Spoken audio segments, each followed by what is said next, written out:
this is Leanna. I'm Leanna Fajeda, and I work as a gifted educational consultant at Mid-Ohio ESC and also work with the OAGC Coordinator Division.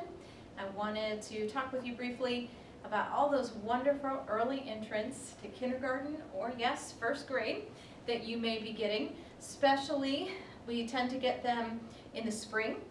Many of us have a wishful cutoff date in April or maybe May, but we also have many who show up to our buildings in August. So you'll want to check with your local administration as to how they handle those and if they have a specific cutoff date for those components. I wanted to talk you through some of the resources you have through ODE to help you coordinate those early entrants to kindergarten or first grade. So I'll spend most of my time on the website here. I just search up here in the search bar for early entrants, and it takes me to this page right here.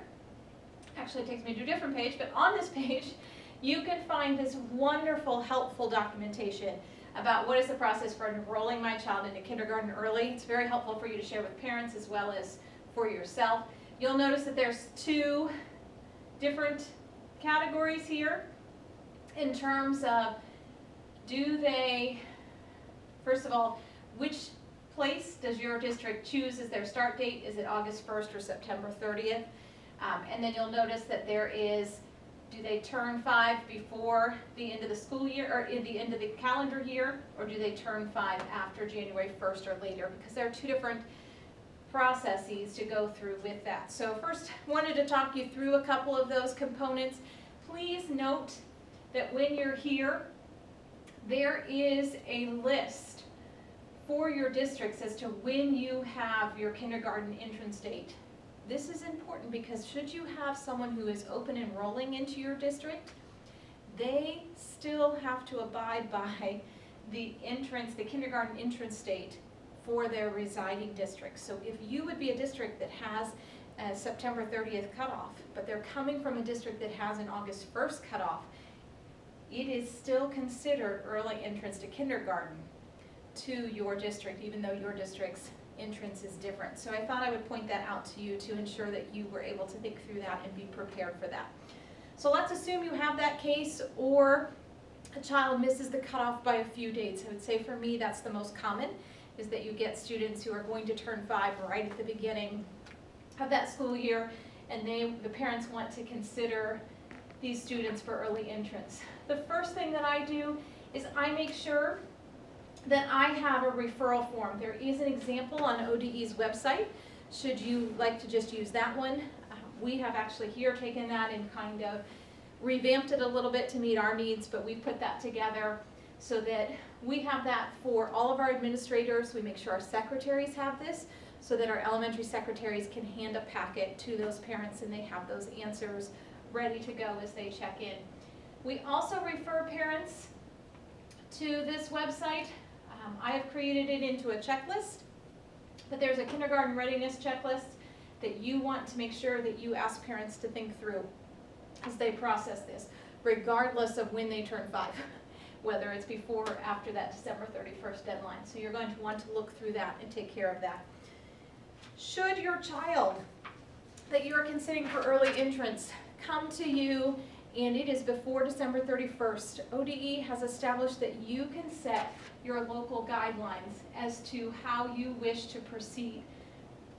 We would recommend, as you're working through that, please note that 2 data points is very helpful. So oftentimes we use kindergarten screening as our first layer, and we have them go through kindergarten screening as if they were going to be entering, and we allow those kindergarten teachers or whomever's overseeing that to give us their first look.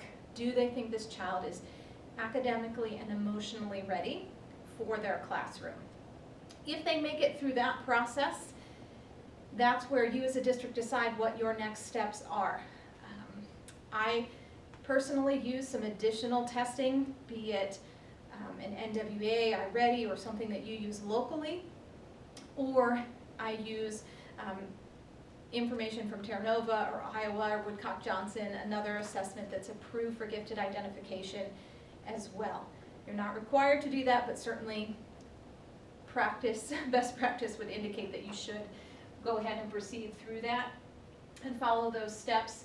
and determine then where your district is going to set that cutoff. Do they make that cutoff, or do they not make that cutoff for your district? Once you've done that, you want to make sure you have a meeting with the parents, including your administrator, probably just your building level administrator. Make sure you explain the decisions, and I would have a letter as well that you can hand them so that they can see all of those documentations and pieces. So the next one is, do they turn 5 January 1st or later? And this one's a little bit more controlled, because this one you are to use the Iowa Acceleration Scale, and you are to treat it as if it were a full whole grade acceleration. So for example, here's what the Iowa Acceleration Scale looks like. We use these, actually we use this as our guideline no matter what. We just don't always use the recommended cutoff in the Iowa Acceleration if it's before January 1st, so just so you know. But in this, that's where you need to ensure that you are following, first of all, the policy that your district has is set for acceleration and whole grade acceleration. They oftentimes have a policy for that as well as for early entrance. Make sure you look at that for your district that you're working with. You also want to, when you're using the Iowa Acceleration Scale, please know 2 things. One, sometimes some of the assessments that are listed in the Iowa Acceleration Scale have undergone name changes, especially some of your cognitive assessments. So you want to make sure that you double check that against our approved list for here in Ohio to ensure that you're using the correct cognitive assessment.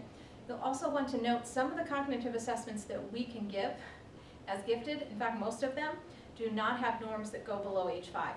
So that does need to be bear in mind. Oftentimes you're going to bring your psychologist in and ask them to administer a cognitive assessment to this child, because they can use an assessment that norms go low enough to give this child an accurate read and measurement and chance for this early entrance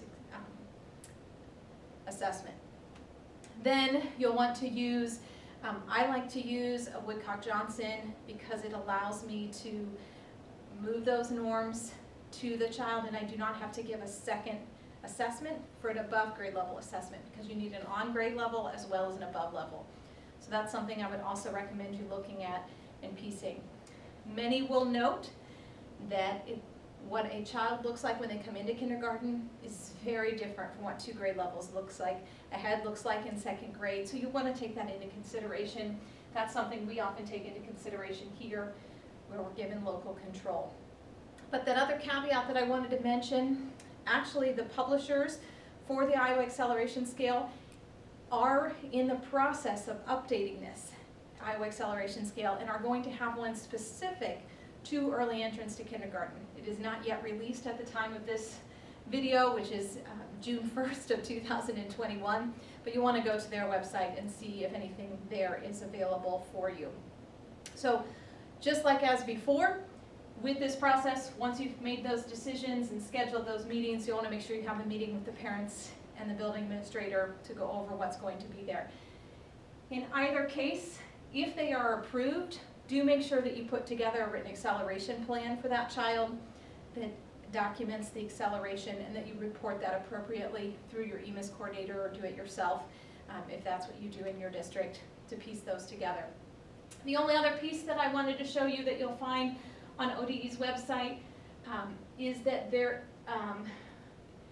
is a separate document for charter schools. So just so you're aware, in case you would have charter schools in your area feeding into your district, I wanted to let you know that that is available on ODE's website.